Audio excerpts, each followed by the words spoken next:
आगे अभी हमारा जो एक बॉडी का स्ट्रक्चर है ओवरऑल, जो कि आपका हेड है या आपकी बॉडी की सिमेट्री है, उसके ऊपर हम आएंगे। पूरा जो बॉडी है हेड से लेके नीचे तक वो सिमेट्रिकल होना ज़रूरी है। अब सिमेट्रिकल का मतलब क्या है? सिमेट्रिकल का मतलब है, जैसे अपने ड्राइंग क्लास में आपको याद है आपके टीचर क्या करते थे कि एक आधा ड्राइंग दे देते आपको और फिर आप दूसरा आधा आप खुद ड्रॉ करते थे, और जब वो पूरा कंप्लीट करेंगे तो आपका पूरा एक पिक्चर बन जाता था।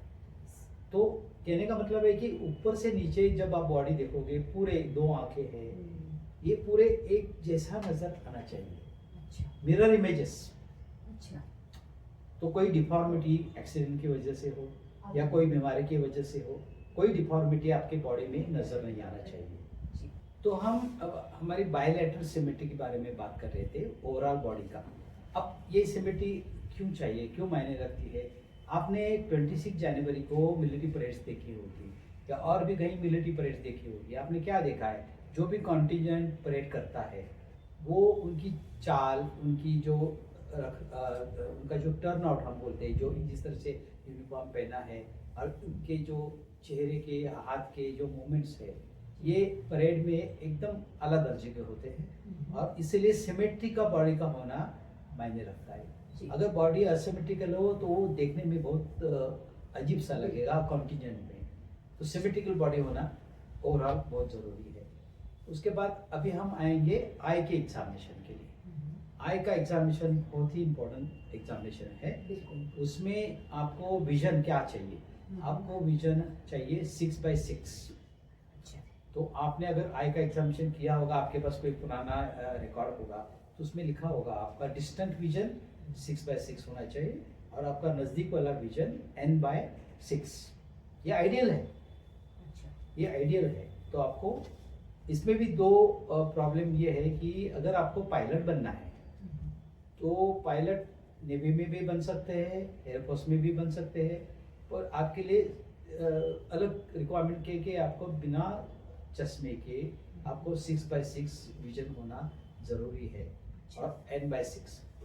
उसके बाद में आपको जो नाइट विजन और कलर ब्लाइंडनेस, ये दो चीज़ें भी बहुत यंग लोगों में होती है जी।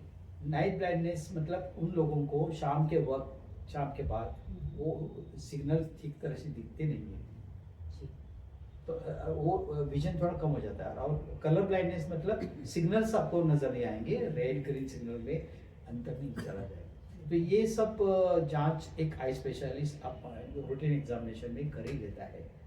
तो जिनको ये बीमारी है या जिनको ये प्रॉब्लम है, उन्होंने ये पहले से चेक करना चाहिए। उसके बाद में अगर आपने कोई आँख में इन्फेक्शन है या कोई है, तो उसका इलाज जाने से पहले ही कर लेना चाहिए। और मान लो आपने आई करेक्शन, आजकल क्या है विजन करेक्शन बहुत लोग कर रहे हैं सर, लैसिक सर्जरी के हिसाब से। दिक्कत क्या है, इलास्टिक सर्जरी आप कर सकते हो, आपने की होगी पहले से, लेकिन कोई भी एविडेंस आई सर्जरी का आपने पास में किया है, वो अगर मेडिकल एग्जामिनेशन के बाद आई स्पेशलिस्ट को उसका एविडेंस पता चला तो आपको अपात्र किया जा सकता है। इवन इफ आपने करेक्शंस, आपको विजन ठीक है, तो ये कोई एविडेंस होना चाहिए कि इट इज करेक्टेड विजन। तो लैसिक का जो सर्जरी है वो शायद आपको पात्र नहीं किया जा सकता उसमें। उसके बाद में अगर कॉमन आई इन्फेक्शन और डिसीजेस, आपके देखने में आई आंखें बहुत सुंदर दिखनी चाहिए आपकी, कोई भी एकदम तरल शांत। हाँ, अभी कई लोगों को डैंड्रफ होता है, अब डैंड्रफ का भी मैं बाद में बताऊंगा। तो वो उसका वजह से आई लैशेस जो हमारे हैं उसमें बेस में इन्फेक्शन परमानेंटली रहता है जी। तो वो जाता नहीं, आप कितना कोशिश करो, तो वो भी एक इन्फेक्शन कंसिडर किया जाएगा। तो वो आपको उसका ख्याल रखना है, वो ना हो। तो डैंड्रफ की भी ट्रीटमेंट आपको करनी है शुरू से। जब एग्जामिनेशन की जाओगे वो भी मैं आऊँगा उसकी तरफ। उसके बाद में आँख का जो अंदर वाला हिस्सा है, मतलब नाक की तरफ जो कोन है, उसमें एक मेम्ब्रेन जैसा एक मेम्ब्रेन होता है। तो उसमें क्या होता है कि वो कभी कभी जो पोल्यूशन है बाहर, उसकी वजह से आपको वो बढ़ जाता है और वो बढ़ने का एक अपात्रता का कारण बन सकता है। इसको टेरिजियम बोलते हैं। तो टेरिजियम ये एलर्जिक कंडीशन है because of pollution, because of और चीज़ों की वजह से। तो वो भी आपको नज़र आती है पहले देखते ही। तो वो ऐसी चीज़ें आपको नहीं होनी चाहिए, तो उसका भी आप जांच करवा लें। उसके बाद में आपका है जो रेटाइनल एग्जामिनेशन, जो हमारा अंदर वाला पर्दा होता है, वो भी एग्जामिनेशन उन लोगों में किया जाता है जिनमें सस्पिशन आ जाता है कि कुछ प्रॉब्लम है इनके विजन में। फिर वो आई स्पेशलिस्ट रेटाइनल एग्जामिनेशन भी कर सकता है। तो उसके बाद में आप अभी आएंगे आपको ईयर्स के पास। ईयर्स में ज़्यादातर कोई प्रॉब्लम होती नहीं है आपके कान में। मैक्सिमम लोगों में वैक्स का होना पता चलता है, और वैक्स उस टाइम बिल्कुल होना नहीं चाहिए। एकदम आपके जो कान है एकदम क्लीन, जब उसमें ईएनटी स्पेशलिस्ट देखेगा तो एकदम ईयर का अंदर का जो ड्रम है, वो ईयर ड्रम उसको बोलते हैं, तो वो एकदम साफ सुथरा क्लीन नज़र आना चाहिए। अक्सर क्या होता है कि वहाँ आप मेडिकल एग्जाम में जाओगे, फिर डॉक्टर बताएगा आपके कान में वैक्स है, इसके लिए आपको टेम्परेरी एडमिट किया जा रहा है। तो बाहर जाने के बाद आपको ईएनटी को ढूंढो, फिर उसके बाद वो करवा दो, तो वो नहीं करेंगे। मतलब बहुत ही उसमें टाइम बर्बाद हो जाता है। तो पहले से आप ये छोटी सी चीज़ जाने से पहले कर लेना चाहिए। फिर ऑडियोमेट्री टेस्ट, यानी आपकी हियरिंग कैपेसिटी, सिंपल टेस्ट है जो आप घर में कर सकते हो। आप एक रूम में, क्वाइट रूम में बैठ जाइए, आपको एक साथी कोई ले लो, उसमें आपको 2 फीट पीछे आपको उसने खड़ा होना है। फिर आप एक कान बंद कर लो और आपको उसने धीमी आवाज़ में खुसुर करके छोटे आवाज़ में एक आधा सवाल पूछना है, और उसका काम है वो सवाल उसने रिपीट करना है, आंसर नहीं देना सवाल का, उसका सवाल को उसने रिपीट करना है। फिर दूसरे कान से दूसरा सवाल। उससे क्या होता है कि आपकी नज़दीक वाली जो कैपेसिटी है आवाज़ सुनने की, वो पता चलता है कि वो आप सही सुन रहे हो। फिर उसके बाद एक बड़ा हॉल में सेम थिंग, 20 फुट से 25 फीट दूरी पे एक आदमी खड़ा रहेगा, और आप कोने में फेस करके सेम थिंग एक कान से पहले बंद करके आपको या तो माचिस की तिल्ली जलानी है, या फिर आपको एक कागज को धीरे से फाड़ना है। ऐसी छोटी छोटी आवाज़ इतना दूरी से आपको सुनाई देना चाहिए, और ये घर में आप कर सकते हो। प्रॉपर ऑडियोमेट्री है वो ईएनटी सर्जन अपने क्लिनिक में जब जरूरत है तब कर लेगा, लेकिन वहाँ ऑडियोमेट्री की टेस्ट होती है, और जरूर ये सब जो मैंने बोला है ये वहाँ भी करते हैं। तो वो आपको घर में कर सकते हैं आप पहले से। वो दोनों कान में आपको वैक्स निकाल दीजिए और ये टेस्ट कर लीजिए, तो आपको वो परेशानी नहीं आएगी। उसके बाद आप नोज की तरफ आएंगे, नाक की तरफ आएंगे। अब जब नाक का एग्जामिनेशन, मैं ये लोगों को कहना चाहूँगा कि एक अच्छा टॉर्च आपके पास छोटा होना चाहिए जिसमें आप खुद एग्जामिन कर सकते हो। तो उसमें आपको नाक के अंदर जो पर्दा होता है, जिसमें हमारा नाक 2 हिस्सों में डिवाइड होता है, तो वो जो पर्दा है बराबर सेंटर में होना चाहिए, बराबर सेंटर में होना चाहिए। अगर वो एक साइड में है, लेफ्ट या राइट में है, दोनों अनइक्वल पोर्शंस होते हैं, फिर आपको अनपिट किया जाएगा, अपात्र किया जाएगा। हमारा पूरा जो ध्यान है ना अपात्रता के ऊपर ही है, तो इसलिए छोटी छोटी चीज़ों का ख्याल रखना है। फिर नाक के अंदर कुछ ग्रोथ होती है जिसमें पॉलिश हम कहते हैं, वो पॉलिश नहीं होना चाहिए। आपको थोड़ा बहुत अंदाजा आएगा, पूरा अंदर तो आप देख नहीं पाएंगे। और उसके बाद में वो उसकी वजह से होता क्या है कि उसकी वजह से आपका जो वॉइस है वो बदला जाता है। आपका वॉइस है एकदम क्लियर, स्पष्ट होना चाहिए। अब उसका रीज़न भी मैं बताऊंगा। तो ये ऑब्स्ट्रक्ट हो जाता है, एयर पैसेज जो है वो ऑब्स्ट्रक्ट हो जाता है, वो उसका ख्याल रखना है।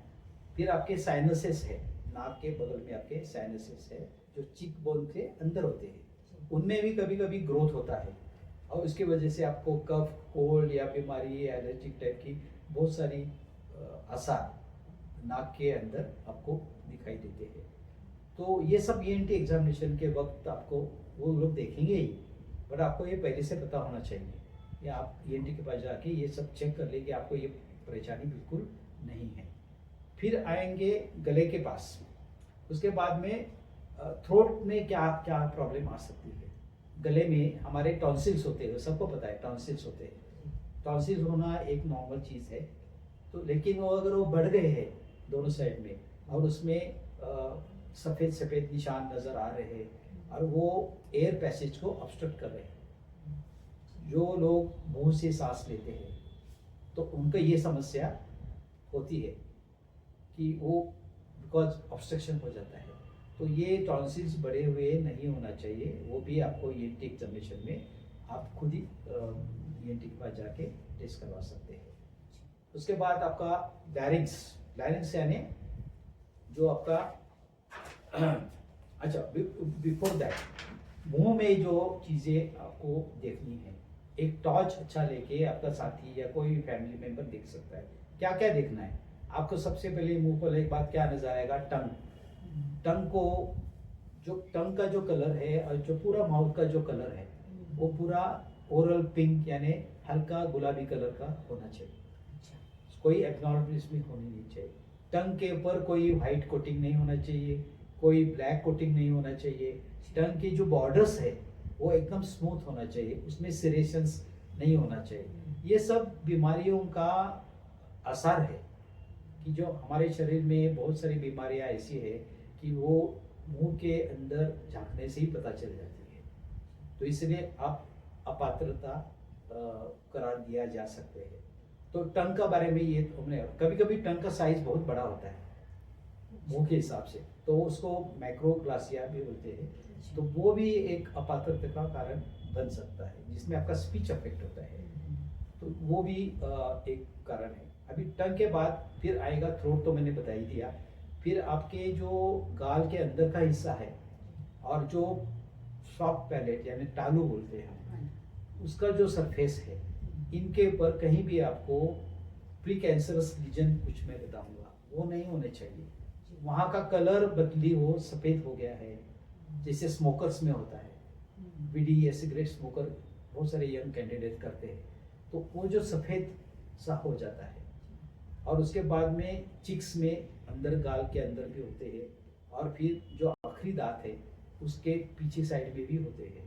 तो ये स्मोकर्स की वजह से भी होता है, बीड़ी और वो स्मोकर्स सिगरेट। उसके बाद में कई लोग पान मसाला खाते हैं, कोई लोग अपने डिफरेंट टाइप के पान मसाला, फिर कोई तम्बाकू और चूना, इनका गोली बना के वो अपने दांत के बगल में रखने का, स्पेशली देहात से जो लोग आते हैं तो वो लोग, उनकी हैबिट होती है कि वहाँ रखें। तो होता क्या है, ऐसी जगह में जो जैसे स्मोकिंग करते हैं तो स्मोकर्स पैलेट बोलते हैं, यानी टालू स्मोकर्स का। तो जैसे ही नज़र पड़ती है डॉक्टर की उसके ऊपर, वो आपको अपात्र दिया जाएगा। ज़्यादा वो छानबीन करने के चक्कर में पड़ते नहीं है, बिकॉज वो इंडिकेशन होता है प्री कैंसरस रीजन्स का जो बोलते हैं, वो इंडिकेशन होता है। और वो जहाँ वो गाल के अंदर दांत के बगल में ये गोली भी रख लेते हैं ना, तो वहाँ एक घाव सा बन जाता है। शुरू में वो उसमें दर्द होता है, बाद में दर्द बंद हो जाता है। और दर्द का बंद होना एक कैंसर का प्रोग्रेशन का बहुत ही इम्पोर्टेंट एस्पेक्ट होता है। तो ये सब चीज़ें आप खुद अपने एक टॉर्च के हिसाब से अंदर मुंह में झाँक के आप देख सकते हो, आप शीशे के सामने खुद भी देख सकते हो। तो ये आपके लिए, सेहत के लिए भी अच्छा है, और ये अपात्रता का कारण होने के कारण आपको उसमें कुछ वक्त पे आप डिसीजन ले सकते हो कि आप इस करियर के लिए अप्लाई करेंगे या नहीं। अभी हम डेंटल फिटनेस स्टैंडर्ड्स के बारे में डिस्कस करेंगे। डेंटल फिटनेस स्टैंडर्ड्स बहुत ही इंपॉर्टेंट चीज़ है, क्योंकि बहुत सारे कैंडिडेट्स इसमें अनफिट हो जाते हैं। अब क्यों हो जाते हैं हम बता देंगे। फौज के लिए फाइटिंग फिट होना बहुत ज़रूरी है, क्योंकि उनको फाइटिंग फिट रहना है। तो फाइटिंग फिट रहने के लिए फाइटिंग फिट होना बहुत ही आवश्यक चीज़ है। अब इसमें हमारे 32 टीथ है, 16 ऊपर 16 नीचे, इन सबको पॉइंट्स सिस्टम पे उन्होंने फिटनेस रखा हुआ है। तो जैसे आपकी मिडलाइन है, सामने अगर खड़ा रहोगे तो सामने वाला जो मिडलाइन आप पकड़ लो, तो उसमें जो पहले जो 3 दांत दोनों साइड में, लेफ्ट साइड में 3, राइट साइड में 3, 6 दांत है। और उसके नीचे वाले जॉ में 6 दांत है। अब इन 6 दांतों में आपको 4 का होना बहुत जरूरी है। पिछले 10 दांत जो है, आगे के 6 और पीछे के 10, उसमें से आपको 6 का होना जरूरी है हर जॉ में, ऊपर वाले जॉ में और नीचे वाले जॉ में। तो आगे वाले 6 दांत में आपको 4 दांत का मौजूद होना, नेचुरल दांत को होना जरूरी है, और पीछे वाले जो 10 दांत है उसमें से आपको 6 का होना जरूरी है। ये पैरामीटर पहला। दूसरा पैरामीटर आपका है, सामने वाले 5 दांत ले लो आप, मिड लाइन से लेके 1 2 3 4 5 काउंट कर लीजिए आप। अब इनका पेयर बना दीजिए, एक ऊपर वाला एक नीचे वाला, तो 5 पेयर बन जाएंगे। इन 5 पेयर को आपको एक एक पॉइंट दिया जाएगा। ओके, वो सही सलामत है, पूरी तरह से हेल्दी होना चाहिए, कोई भी उसमें डिके नहीं होना चाहिए, कोई भी कैविटी नहीं होना चाहिए, या वो अपनी जगह से दूसरी अंदर या बाहर हिले नहीं होना चाहिए। तो अगर वो परफेक्टली अलाइंड है 1 से 5 तक, तो उनको एक एक पॉइंट दिया जाएगा। ओके, उसके बाद में उसके आगे वाले जो दांत है वो उनको 2-2 पॉइंट्स हो जाएंगे, कि जो ऊपर वाला नीचे वाला, जिसको हम दाढ़ बोलते हैं, जो बड़ा दांत जो होता है, तो वो तीनों अगर आपके सही सलामत अपोजिशन में है तो उनको 2-2 पॉइंट्स दिए जाते हैं। ऐसे सब मिला के कुल मिला के 22 पॉइंट्स होते हैं। तो इन 22 पॉइंट्स में आपको 14 कम से कम फिटनेस के लिए जरूरी है। तो ये नापना बहुत जरूरी है, आपको समझना बहुत जरूरी है। जिस तरह से मैंने बोला है आप वैसे काउंट करिए, और उसके बाद में इन दांतों में कोई भी और अन्य बीमारी नहीं होनी चाहिए, कोई भी नकली दांत नहीं होना चाहिए। ये सबसे अहम बात है। फौज में जो गाइडलाइंस दिए हैं उनमें ये लिखा है, एक भी नकली दांत पाया गया तो आप not to be enrolled in defence services, ऐसे क्लियर कट लिखा गया है। तो आपको डेंचर नहीं पहनना है, आपको कोई ब्रिज नहीं होना चाहिए। तो इस तरह की समस्या बहुत लोगों को आती है और उनको अनफिट किया जाता है। तो ये सब जानकारी बहुत ही अहम है, और वो उसका ख्याल रखना बहुत ज़रूरी है मेडिकल एग्जामिनेशन को जाने से पहले। तो उसके बाद में नेक की तरफ हम आ जाएंगे। अभी नेक में क्या देखना है आपको? नेक में एक बहुत सारा इम्पोर्टेंट है कि एक C1 C2 ब्लॉक। नेक का जब एक्सरे किया जाएगा तो हमारा जो सर के नीचे और जहाँ हमारा रीढ़ की हड्डी जहाँ सर को टच होती है, तो वहाँ के जो वर्टिब्रा है वो पहला और दूसरा C1 एंड C2 उसको बोलते हैं, सर्वाइकल 1 एंड सर्वाइकल 2। इनका कई लोगों में फ्यूज होते हैं, बीच में डिस्क नहीं होती और वो आपस में फ्यूज होते हैं। तो ऐसे हालात में उनको परमानेंटली अनफिट किया जा सकता है। क्यों किया जा सकता है? क्योंकि वो सीवियर ट्रेनिंग के दौरान ऊपर से जंप करते, नीचे करते, तो एक झटका लगता है और उसमें सडन डेथ का चांसेस रहता है। तो ये जानना जरूरी है कि नेक का एक्सरे इसलिए किया जाता है।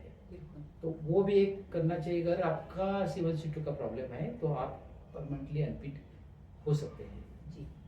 उसके बाद में आपको एडम्स एप्पल या गले में जो हम एक हार्ट शेप्ड स्ट्रक्चर है जो ऊपर नीचे होता है, वो होता है लैरिंक्स का। तो उसका नीचे होता है एक थायराइड ग्लैंड। आमतौर पे ये दिखाई नहीं देती, लेकिन थायराइड ग्लैंड बहुत बड़ी हो जाती है तो आपके बहुत सारी समस्या, हार्मोनल इम्बैलेंस वगैरह हो जाता है। तो वो अगर क्लियर कर आपको दिखता है तो वो भी एक इन्वेस्टिगेशन का कारण बन सकता है और टेम्पररी अनफिटनेस का भी कारण बन सकता है। उसके बाद चेस्ट की तरफ आएंगे। चेस्ट का जो पिंजरा है हमारा, जो एक केज बोलते हैं हम इसको, तो उसमें भी कोई डिफॉर्मिटी नहीं होना चाहिए। कोई एक्सीडेंट, पुराना एक्सीडेंट हो उसका असर नज़र नहीं आनी चाहिए। चेस्ट का एक्सरे जब हम करेंगे तो फेफड़े एकदम साफ सुथरे नज़र आ जाएं, हार्ट का शेप और साइज सही हो, उसका लोकेशन सही हो, और उसके बाद अन्य कोई बीमारियां जैसे स्मोकिंग की वजह से कोई कैल्सिफिकेशन है या कोई ट्यूमर के वजह से कुछ समस्या आसार नज़र आते हैं, ऐसी कोई भी चीज़ एक्सरे में बिल्कुल नज़र नहीं आनी चाहिए। और वो एकदम जो रेडियोलॉजिस्ट उसमें रिमार्क देता है तो आपको NAD करके आना चाहिए, नो एबनॉर्मेलिटी डिटेक्टेड।